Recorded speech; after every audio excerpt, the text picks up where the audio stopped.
अस्सलाम वालेकुम नाज़रीन, आप देख रहे हैं निसार वतन NW न्यूज़ HD और मैं हूं आपकी होस्ट नाज। और अब चलते हैं आज की अहम खबरों की तरफ। कराची से मोहम्मद इमरान कुरैशी की रिपोर्ट के मुताबिक करप्शन के खिलाफ मजलूम आवाम के साथ Karachi star city mobile market में मुबैना बड़ा फ्रॉड बेनकाब 2,85,000 का online iPhone scandal. CCTV footage सामने आ गई। दुकानदार की हरकत रिकॉर्ड। मुतासरा शहरी हाफिज कुरान दानियाल जुनैद की IG सिंध से इंसाफ की अपील। कराची के इलाके गुलशन इकबाल में मुबैना ऑनलाइन मोबाइल फ्रॉड का एक बड़ा वाकया सामने आया, जिसके ताने बाने मुबैना तौर पर स्टार सिटी मोबाइल मार्केट से जा मिलते हैं। मुतासरा शहरी हाफिज कुरान दानियाल जुनैद के मुताबिक उन्होंने 2,85,000 रुपये मालियत का आईफोन खरीदने का ऑनलाइन सौदा फराजनामे से किया। मुबैना मुलजम अली मुर्सा मोबाइल लेकर मौके पर पहुंचा और रकम अपने मुबैना साथी फराजनामी के अकाउंट में ट्रांसफर करवाने का कहा।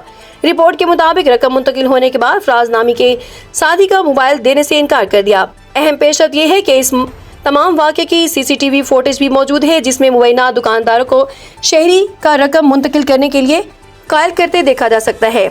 इब्तिदाई तौर पर मुलजम को मेजर अजीज भट्टी पुलिस स्टेशन मुंतकिल किया गया, ताहम बादजा मुलजम की रिहाई के हवाले से भी सवालात उठ रहे हैं। स्टार सिटी मोबाइल मार्केट के सदर का पुलिस पर गैर मुनासिब दबाव। मुतासरा खानदान ने सिंध पुलिस के आला हुकाम से शफाफ तहकीकात और रकम की वापसी का मुतालबा किया। ज़राए के मुताबिक क्या नाम नहाद बासर स्टार मार्केट के सदर मिनहाज गुलफाम के दबाव पर मुलजम रहा हुआ? क्या CCTV फुटेज इंसाफ दिलाने में कलीदी किरदार अदा करेगी, या क्या सामने आते ही साबित होने पर IG Sindh additional IG Karachi जानब से पुलिस पर दबाव डालने और मुलजम को रिहा करवाने का बासर स्टार सिटी के नाम निहाद सदर के खिलाफ कानूनी कार्रवाई अमल में आएगी?